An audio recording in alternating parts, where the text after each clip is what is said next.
10 persuni ġew arrestati mill-pulizija wara rejd brabta ma' traffikar ta' droga li sar aktar kmieni dalgħodu f'żewġ residenzi fi triq l-Isptar il-Qadim fil-Belt Valletta u l-Marsa. L-arresti saru brabta ma' traffikar ta' droga. L-operazzjoni tmexxiet mill-uffiċjali tar-reati maġġuri bl-assistenza tal-Pulizija tad-Distrett, l-Special Intervention Unit u l-Pulizija fil-Komunità tal-Belt u l-Furjana. L-operazzjoni tal-lum bdiet tal-ħabta tas-sitta ta' filgħodu x'ejn bdew it-tfittxijiet fir-residenzi konċernati wara li ħareġ mandat mill-qorti sabiex isir dan.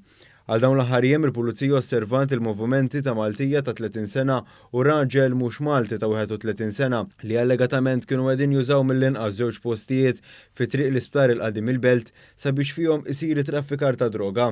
Minn dawn ir-residenzi ġew arrestati 7 persuni oħra, mara oħra Maltija u 6 irġiel barranin.